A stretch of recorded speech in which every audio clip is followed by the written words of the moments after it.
बोलिए गणेश भगवान की, राधा कृष्ण भगवान की, श्री गौरी शंकर भगवान की, जगत जननी मात की जय, श्री सुखदेव भगवान की जय। राजा परीक्षित ने कहा, तुम कौन हो?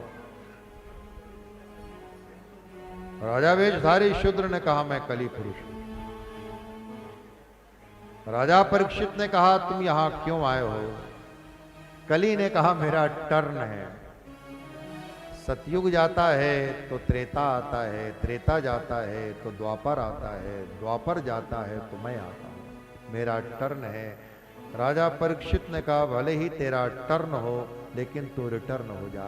हम तुझे अपने राज्य में रहने की अनुमति नहीं देंगे, क्योंकि जहां तुम रहते हो वहां 9 प्रकार के अधर्म होते हैं।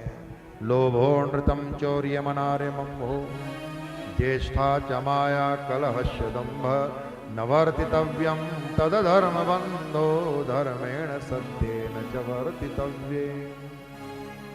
हम तुम्हें अपने राज्य में रहने की अनुमति नहीं देते, हमारे देश को छोड़कर चले जाओ।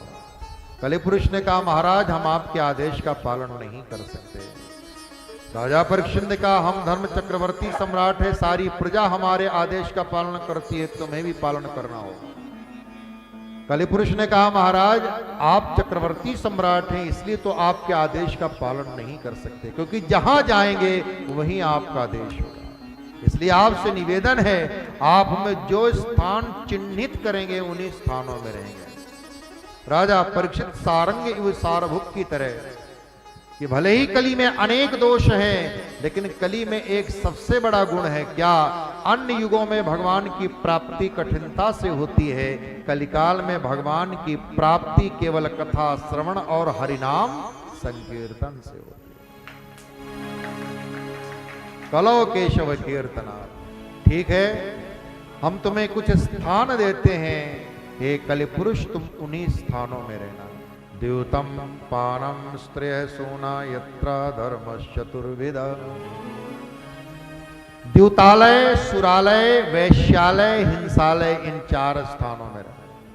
जहां जुआ खेला जाता है द्यूतालय, जहां पर स्त्री संघ है वैश्यालय, जहां निरीह प्राणियों की हिंसा की जाती है हिंसालय, और जहां मदिरापान होता है सुरालय, इन स्थानों में रहना।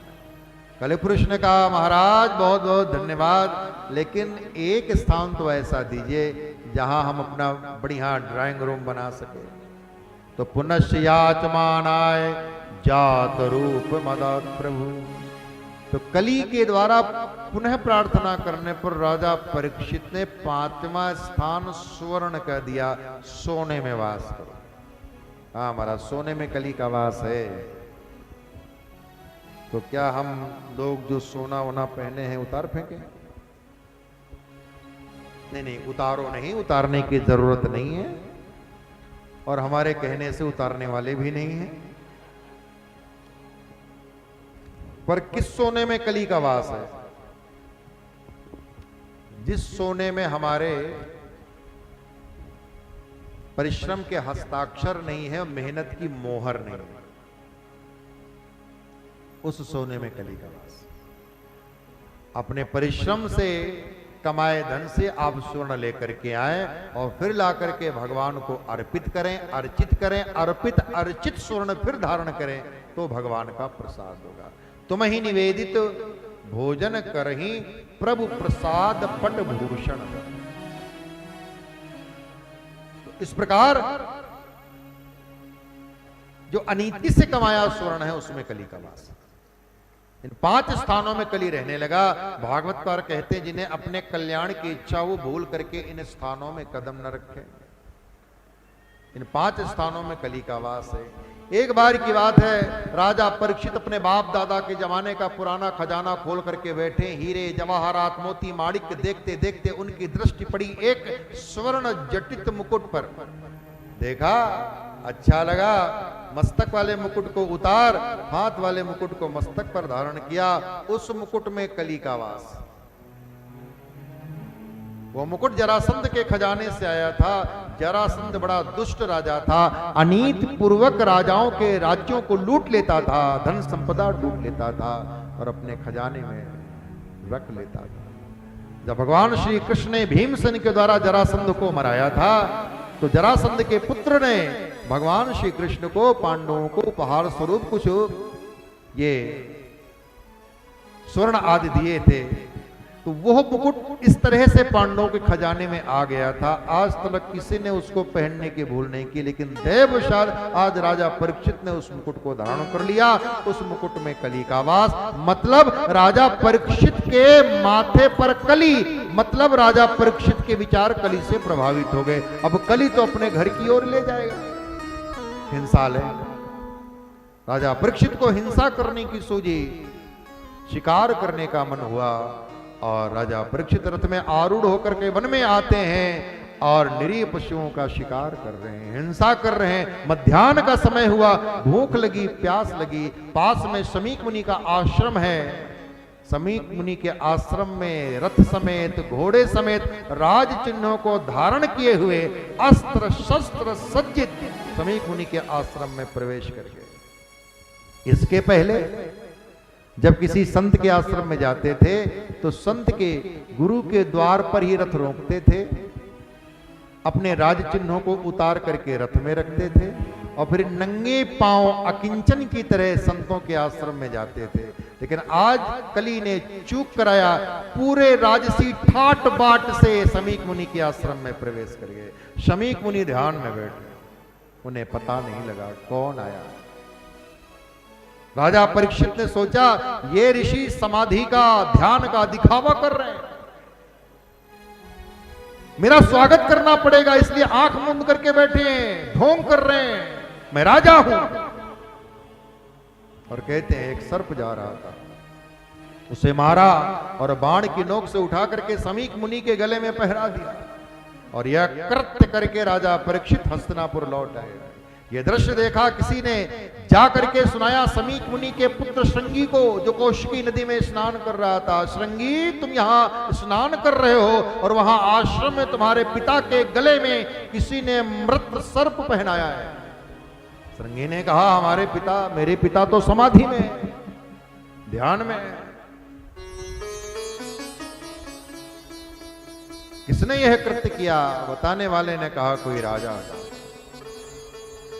श्रृंगी ने कहा राजा ने यह कार्य किया, अगर कोई साधारण व्यक्ति यह कार्य करता तो हम राजा के पास जाकर के शिकायत करते, लेकिन स्वयं राजा ने यह अपराध किया। लगता द्वारकानाथ भगवान श्री कृष्ण के सुधाम गमन करने के उपरांत पृथ्वी पर शासन करने योग्य कोई योग्य शासक न रहा। इन सत्ताधीशों को सत्ता का मद हुआ है। आज मैं दुनिया को दिखाऊंगा कि सत्ता का बल श्रेष्ठ है कि साधना तपस्या का बल श्रेष्ठ है, और मैं अपनी साधना के बल से, तपस्या के बल से दुनिया पर शासन करूंगा। और ऐसा कहकर के कौशिकी नदी के जल को हाथ में लेकर इत्युक्ता रोषताम्राक्षो वयस्यानृषबालकः कौशिक्याप उपस्पृश्यवाक् वज्रम विसर्जः इतलंघित मर्यादम तक्षकः सप्तमे हनि दंशति स्म कुलांगार। कौशिकी नदी के जल को हाथ में लेकर रोष से ताम्राक्ष व ऋषि बालक शाप देता हुआ बोला, जिस कुलांगार राजा ने मेरे निरपराध पिता के गले में मृत सर्प पहनाया है, आज से 7वें दिन जीवित तक्षक डसेगा और उसकी मृत्यु होगी। वाक वज्रम विसर्जः, छोड़ दिया। आया आश्रम में और पिताजी के सामने जोर जोर से रोने लगा। शमीक मुनि का ध्यान भंग हुआ, समाधि टूटी।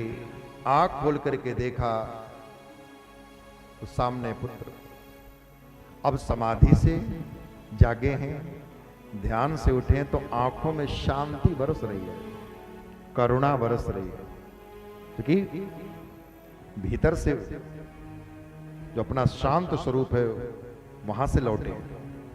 पुत्र क्या बात है? अब श्रृंगी तो तमतमाया हुआ है, तो वैसे ही बोलेगा पिताजी आपके गले में मृत सर्प। मेरे गले में सर्प? अरे ये मेरे गले में कैसे आया है? ये तो आश्रम का ही सर्प। बच्चे खेलते रहते थे, धीरे से उतार के नीचे रख दिया। रंगी ने कहा, पिताजी जिस राजा ने यह अपराध किया है मैंने उसे मृत्यु दंड का शाप दिया है। आज से 7वें दिन जीवित तक्षक उसे डसेगा और वो कुलंगार मरेगा। समीक मुनि ने कहा, शाप दे दिया, वह भी मृत्यु का? अपराध तो कोई इतना बड़ा नहीं है जितनी बड़ी सजा दे दी। अरे तुम पहले ये तो पता करते कि वो राजा कौन थे, वो यहां क्यों आए थे और उन्होंने ऐसा क्यों किया। बेटा, हम ऋषि मुनि हैं, हमारे पास साधना तपस्या का बल है, लेकिन साधना तपस्या का बल किसी को मिटाने के लिए नहीं है, संसार के कल्याण के लिए है, मंगल के लिए है। पहले ये तो पता करते वो राजा कौन है। और शमीक मुनि ने नेत्र बंद किया, देख लिया। अरे पुत्र, ये तुमने क्या कर डाला। वो साधारण राजा नहीं, वो तो महाराज चक्रवर्ती धर्म सम्राट राजा परीक्षित हमारे आश्रम में आए थे। और राजा विष्णु रूप होता है। हमारे आश्रम में आए राजा का ना स्वागत हुआ, ना आसन मिला, ना उनको जलपान फलाहार को पूछा गया। भूल तो हमारी है। मैं यहां समाधि में और तुम वहां स्नान करने चले गए, गलती हमारी, सजा राजा को दे दिया। सच है पुत्र, कच्ची उम्र में इतनी शक्ति नहीं मिलनी चाहिए। तो तुमने क्या कर डाला। यह है ऋषि चरित्र, यह समीक मुनि का चरित्र। समीक मुनि ने शाबाशी नहीं दी कि वाह बेटा तुम तो हमसे भी आगे निकल गए। नहीं, जिसके पास ज्यादा शक्ति है, जिसके पास जिस भी रूप में शक्ति है, उसके पास संयम का ब्रेक, विवेक भी होना चाहिए। सराहना नहीं किया। जाओ कम से कम महाराज को सावधान करो। ऐसे धर्म सम्राट राजा हमारे भारतवर्ष में नहीं हो गए, हम लोग निर्विघ्न धर्म के कार्य संपन्न नहीं कर पाएंगे। यह राष्ट्र धर्मनिरपेक्ष नहीं, धर्म ही इस राष्ट्र का प्राण है। भारतीय स्वतंत्रता आंदोलन ही धर्म की नींव पर खड़ा है हमारा, तो धर्मनिरपेक्ष कैसे हो सकता है। भारत के जो टुकड़े हुए वो धार्मिक देश हैं और ये धर्मनिरपेक्ष, संप्रदाय निरपेक्ष भले हो लेकिन धर्मनिरपेक्ष नहीं हो सकता। धर्म ही इस भारत का प्राण है, भारत मां का प्राण है।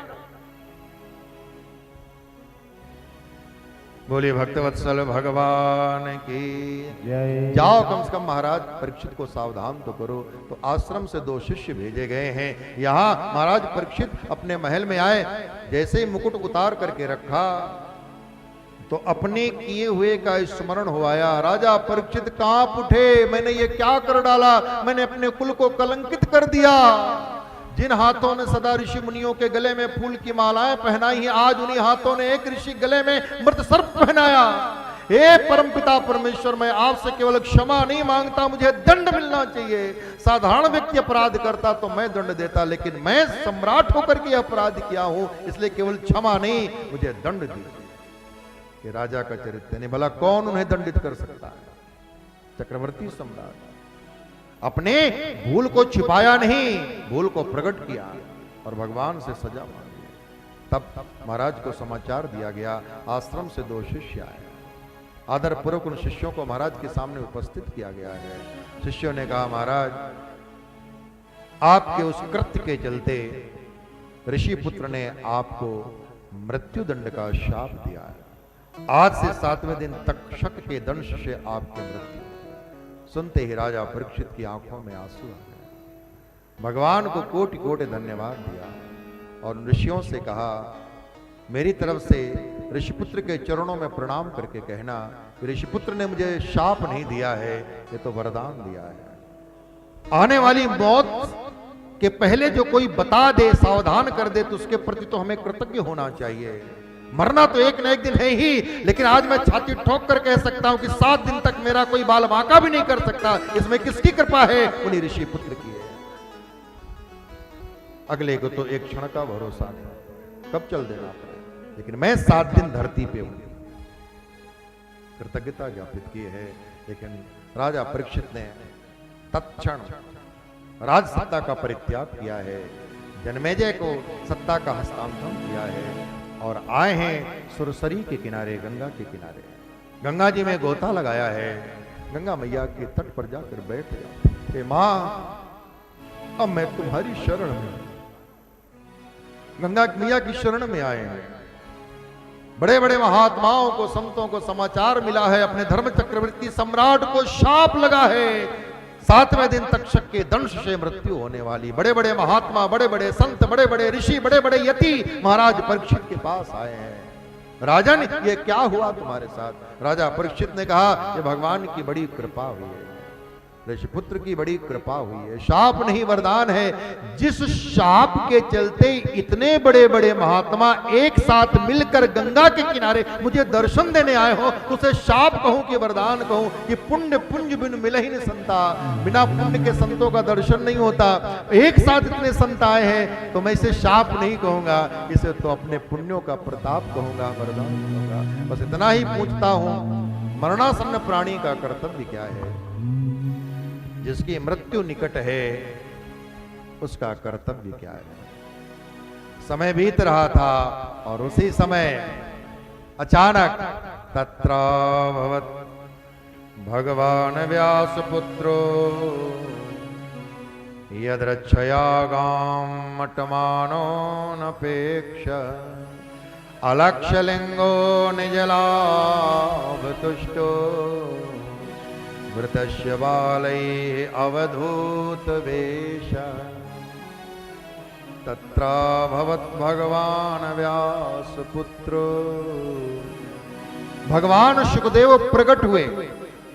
प्रकट होना, अंतर्धान होना, ये तो भगवान की लीला है, तो सुखदेव कोई साधारण है क्या? वो भी तो भगवान है। तत्राभवत् भगवान व्यासपुत्रो। 7 श्लोकों में यहां भगवान सुखदेव के सौष्ठों का वर्णन किया। तम द्वयष्ट वर्षम सुकुमार पाद करोर्वहवंश कपोल गात्रम। कितने साल के हैं? बोले 2-8 साल के हैं। 2-8 मतलब 88, 8 गुणे 8 64, 8 धन 8 16। बोले हाँ। तो फिर जब 16 साल के हैं तो ये 2-8 कहने के पीछे क्या अभिप्राय है? लेकिन भागवतकार की शैली देखो, 2-8 कहने के पीछे अभिप्राय यह है कि 16 साल का शरीर होते ही युवक और युवती के शरीरों में स्वाभाविक काम विकार आने लगते हैं। वैसे कोई भी काम विकार 16 साल का शरीर होने पर भी सुखदेव जी के शरीर में दिखाई नहीं दे रहे, मानो 8 साल का निर्दोष पावन पवित्र बच्चा हो, ऐसा उनका शारीरिक इस समय की अवस्था है। यह बताने के लिए तम द्वष्ट वर्षम सुकुमार पाद। परमहंस है लेकिन चरण बड़े कोमल है। सुकुमार निगूढ़ जत्रं प्रततुंग वक्ष समावर्तनाभिं बलिबलगोदरं च। निगूढ़ जत्रं प्रततुंग, ऊंची चौड़ी छाती है, नाभि गहरी है, पेट भीतर है, छाती बाहर है। हमारे लोगों की पेट बाहर, छाती भीतर होती है। हम लोगों के ऐसी, लेकिन योगी पुरुष हैं, साक्षात भगवान शंकर सुखदेव बन करके आए महाराज, परम योगी हैं।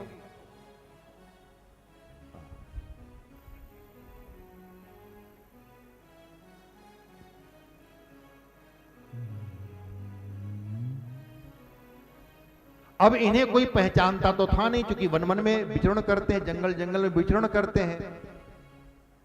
तो उस सभा में पिता महर्षि वेदव्यास, उस सभा में बाबा पराशर बैठे हैं। जैसे पिता ने देखा तो मुख से निकला, अरे पुत्र शुक, और बाबा ने कहा, अरे पौत्र शुक तुम। और इतना सुनते ही महाराज सभा में जितने लोग एकत्रित थे सबके सब खड़े हो गए। यही व्यास नंदन सुखदेव है महाराज। लोगों को खड़ा करना नहीं पड़ा, अपने आप खड़े हो गए, मस्तक झुकाना नहीं पड़ा, सबके मस्तक श्रद्धा से सुखदेव जी के चरणों में अपने आप झुक गए। बोलिए सुखदेव भगवान की जय। राजा परीक्षित आए, भगवान सुखदेव के चरणों में दंडवत प्रणाम किया है। उठे, आंखों से झरझर झरझर आंसू बहने लगे हैं, होठ कांप। यहाँ भागवत जी के श्लोक है, परीक्षित जी की दशा का वर्णन करते हैं। आंखों से आंसू बह रहे हैं, होठ थरथर थरथर कांप रहे हैं।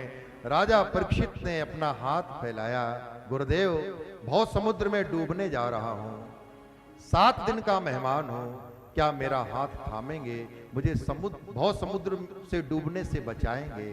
भगवान सुखदेव मुख से नहीं बोले, आंखों से आंखें मिली। भगवान सुखदेव ने राजा परीक्षित की आंखों में देखा, जान लिया ये पात्र है, और अपनी चेष्टा से स्वीकृति दी। बगल में दबाया हुआ बाघंबर धरा में बिछा दिया, कमंडल रख दिया और पद्मासनस्थ होकर के बैठ गए। राजा परीक्षित समझ गए, गुरुदेव ने मेरी प्रार्थना स्वीकार कर ली है। जय घोष हुआ, बोलिए सुखदेव भगवान की जय।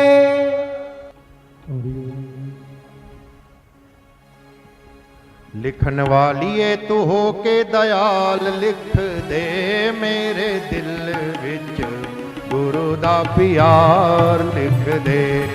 लिखने वालिए तू हो के दयाल, लिख दे मेरे दिल विच गुरु दा प्यार, लिख दे। लिखन वालिए, लिखन वालिए, लिखन वालिए, लिखन वालिए तू हो के दयाल, लिख दे मेरे दिल विच गुरु दा प्यार, लिख दे। लिखन वालिए तू हो के दयाल, लिख दे मेरे दिल विच गुरु दा प्यार, लिख दे। गुरुर् ब्रह्मा गुरुर्विष्णु गुरुर्देवो महेश्वरा, गुरुर् ब्रह्मा गुरुर्विष्णु गुरुर्देवो महेश्वरा, गुरुर् साक्षात् परब्रह्म तस्मै श्री गुरुवे नमः, तस्मै श्री गुरुवे नमः। ध्यान मूलम गुरोर्मूर्ति, पूजा मूलम गुरुपदम, मंत्र मूलम गुरुर्वाक्यम, मोक्ष मूलम गुरुकृपा, मोक्ष मूलम गुरुकृपा, मोक्ष मूलम गुरुकृपा। लिखन वालिए तू हो के दयाल, लिख दे मेरे दिल विच गुरु दा प्यार, लिख दे। वो लिखने वाले तू हो के दयाल, लिख दे मेरे दिल विच गुरु दा प्यार, लिख दे। माथा ऊपर धर दे हाथ गुरांदा, माथा ऊपर धर दे हाथ गुराना, हाथ बिच लिख दे सेवा गुरांदी, हाथ बिच लिख दे सेवा गुरानी।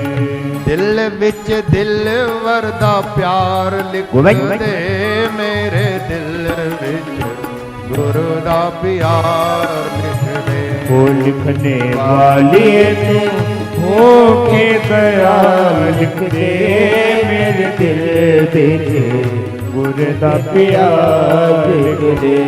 मेरे दिल विच गुरु दा प्यार, लिख दे। मेरे दिल विच गुरु दा प्यार, लिख दे।